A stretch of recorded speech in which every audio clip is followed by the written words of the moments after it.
A woman was stopped at Miami International Airport with one-way tickets to Vietnam. That would be strange in any murder case. In this one, it came days after her son was convicted.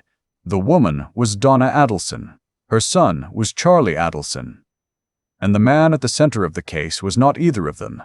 His name was Dan Markel.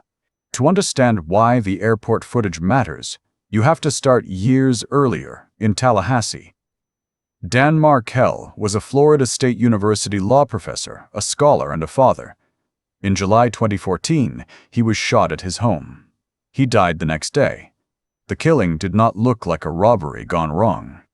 It became a murder-for-hire investigation, and over the next decade, the case would answer the questions a viewer has to be able to answer by the end of this video. Why was Dan killed? Who killed him? Who helped make it happen? And how did the case climb from the men at the crime scene all the way to Donna Adelson walking through an airport? Start with the motive prosecutors put before juries. Dan had been married to Wendy Adelson. After the divorce, public reporting and trial records describe a bitter custody fight. The conflict included where the children would reside. Wendy's family was in South Florida. Dan was in Tallahassee. The court record kept Dan tied to the children's lives there. That custody fight is not gossip in this story. It is the pressure point prosecutors said turned a family conflict into a murder plot. Wendy Adelson is context here. She is not treated as a convicted person in this video.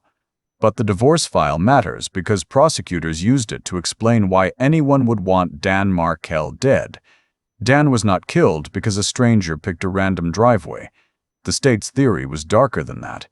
Prosecutors said the killing was arranged because Dan was standing in the way of what the Adelson family wanted most: control over where Wendy and the children could build their lives. That is the beginning of the chain. Now move to the men prosecutors connected to the actual killing. Sigfredo Garcia was tied to the shooting itself.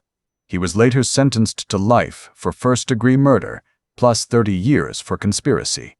Rivera was connected to the hit with him. Rivera entered a plea deal.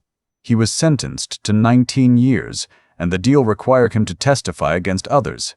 Those two men answer the first part of the case. Who carried it out?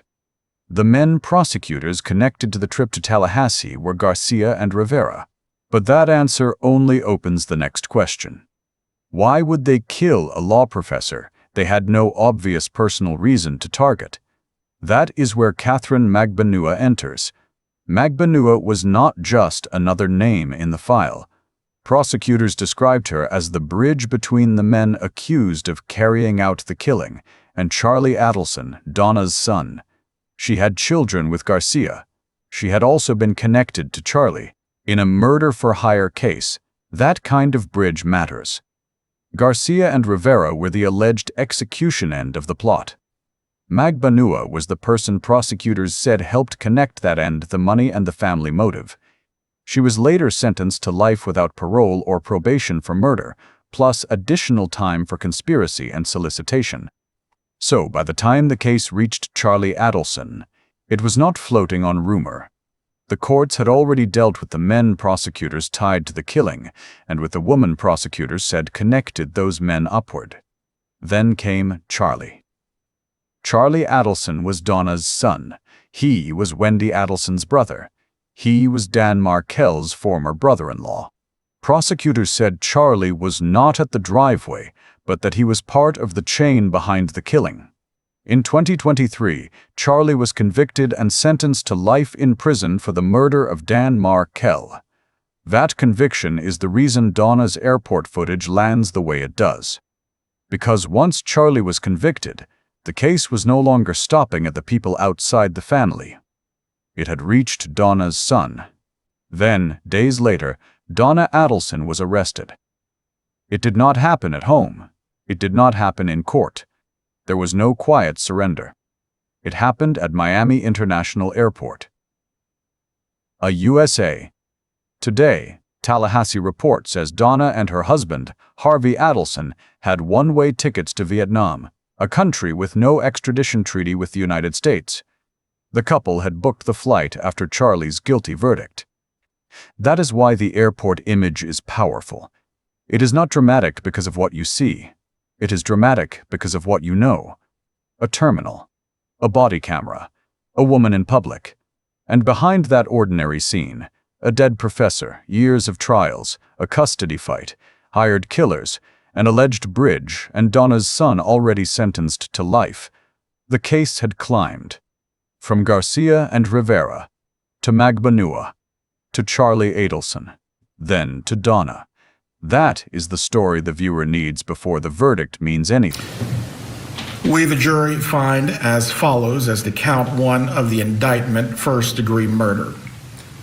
The defendant is guilty of first-degree murder. Mrs. Adelson, control yourself. Because a verdict without context is just a courtroom sound, but a verdict after the chain is clear becomes the answer to a decade of questions. Let the courtroom speak. Count 1. First-degree murder. Guilty. That line is not just a legal formality. It is the state saying Donna Adelson was not merely near the story, not merely related to the story, not merely reacting to the story. The jury found her guilty in it. Donna was convicted of first-degree murder, conspiracy, and solicitation. She was later sentenced to life in prison for her role in the murder for hire of Dan Markel. That is the hard legal outcome. But the human scene in court did not end cleanly. After the verdict, the room had to be controlled. The judge warned Donna about outbursts in front of the jury. That I'm sure that you desired. There will not be any further outbursts in front of the jury. moment matters because it shows what a summary cannot.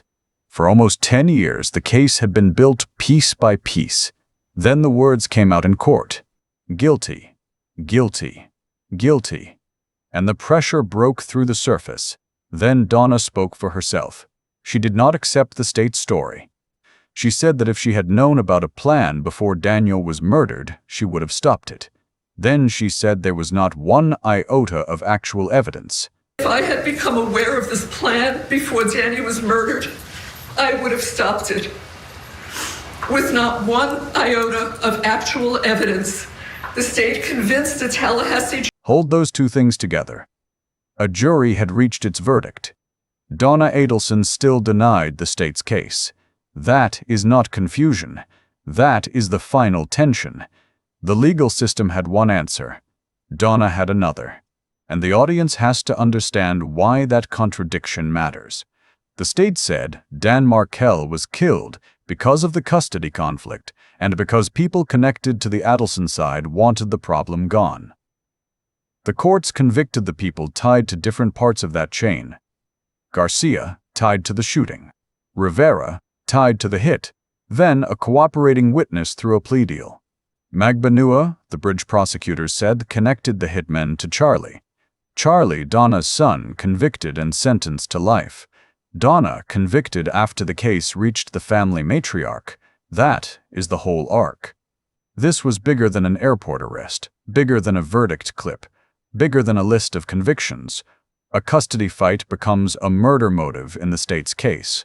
A murder-for-hire investigation finds the men prosecutors tied to the trip to Tallahassee. A woman with connections on both sides becomes the alleged bridge. The bridge leads to Charlie Adelson. Charlie's conviction changes the meaning of Donna's movements. And then Donna is stopped at an airport before her own trial. That is why the ordinary footage stays in the mind. At the beginning, it looks like a woman walking through an airport.